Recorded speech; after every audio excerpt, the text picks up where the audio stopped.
What's up, freaks and geeks? Today we are going to talk about Call of Duty Infinite Warfare. Basically, I just bought the game. It's been out for quite a while, but I'm just going to give my first impressions of it. I picked it up last weekend, or the weekend that just passed, and I've been playing it quite a bit. First thing, it's obviously a bumper jumper. That I'm not much of a fan of, and you'll notice when I started realizing that later on in this gameplay. The gameplay is 36 and 15, I believe. Not my best, but definitely not my worst. So with like the whole bumper jumper thing, I've never really been a fan of that. Like I don't like Overwatch. I don't like the whole jumping around. The aspect of, you know, a real war is to be tactical and to be smart, but then you can't be like that in games like this where there's just constant jumping around. But I definitely enjoy the game. Like, it's one of my favorite games Call of Duty has put out. It's just not like the rest. Another thing I noticed about this game is it's very campy. It's almost like the maps have been built for camping.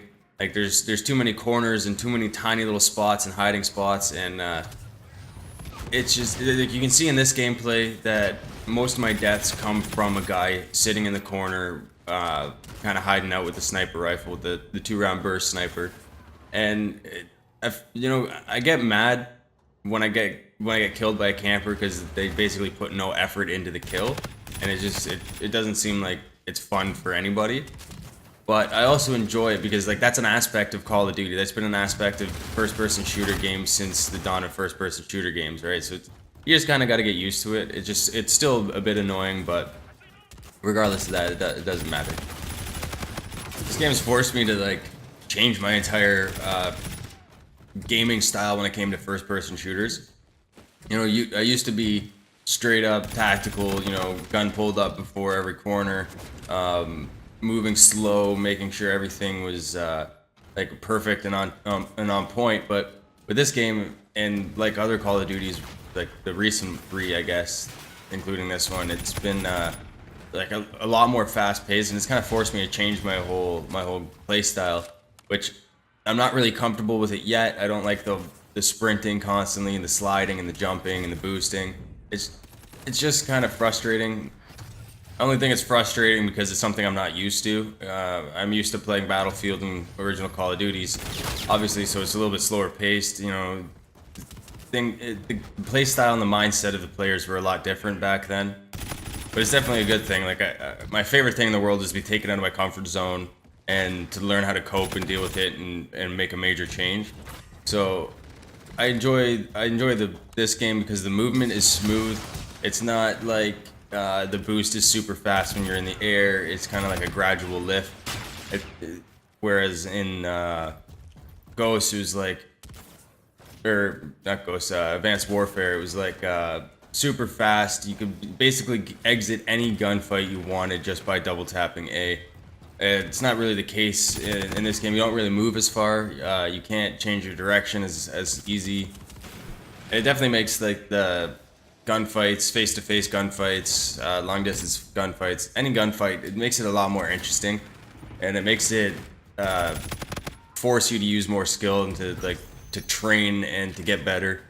I've noticed a lot of people do abuse the boost jump, just like in the previous Call of Duties, but it's not near as bad. You can still, you know, catch them in the air. It's not like they boost jump out of your screen and then you're just screwed.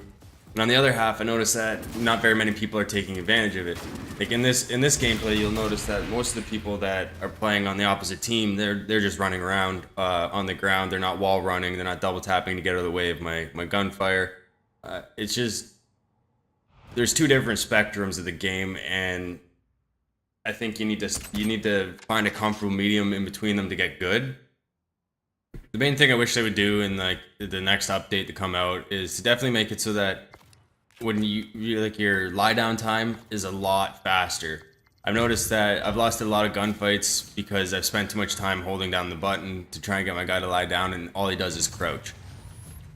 I also like for the boost slide to boost slide you into a crouch position no matter what.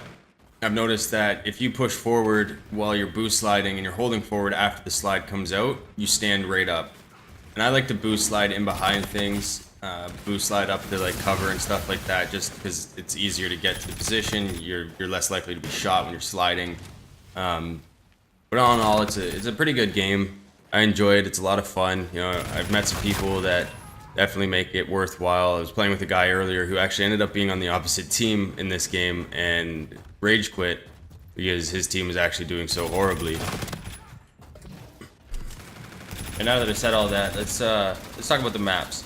I enjoy the maps. I'm a huge fan of 3-lane maps. It makes everything a little bit more intense. Means you have to make sure your shots count. I mean, I made a lot of mistakes in this game. Stupid mistakes, you know, missed aim, blah blah blah, all that stuff. But it definitely forces you to become a better player. It makes the hot zone very easy to find. So if you want to, you know, rush and you want to try and take out as many people, you can run straight to the hot zone. Or if you want to just try and pick up kills on the outskirts, you can just run around the outside of the map and pick up kills, which is actually like what I mainly do. I usually run around the outside of the map and pick off kills. It's just a lot easier than when you're facing off against 7 or 8 people. Another major bonus to the 3-lane maps is it creates a lot of bottlenecks and choke points when you're playing against players that are using like the rush playstyle, and which in this game it's a lot of the people are playing like that. You know, it's a rush to get kills. Nobody really plays the objective anymore. So basically, you can just wait them out because you know they're gonna come. Within like the first minute, you'll know what kind of players you're playing with, whether or not they're gonna be, you know, sitting back and you have to push, or whether or not they're trying to push and you just have to sit back and pick them off.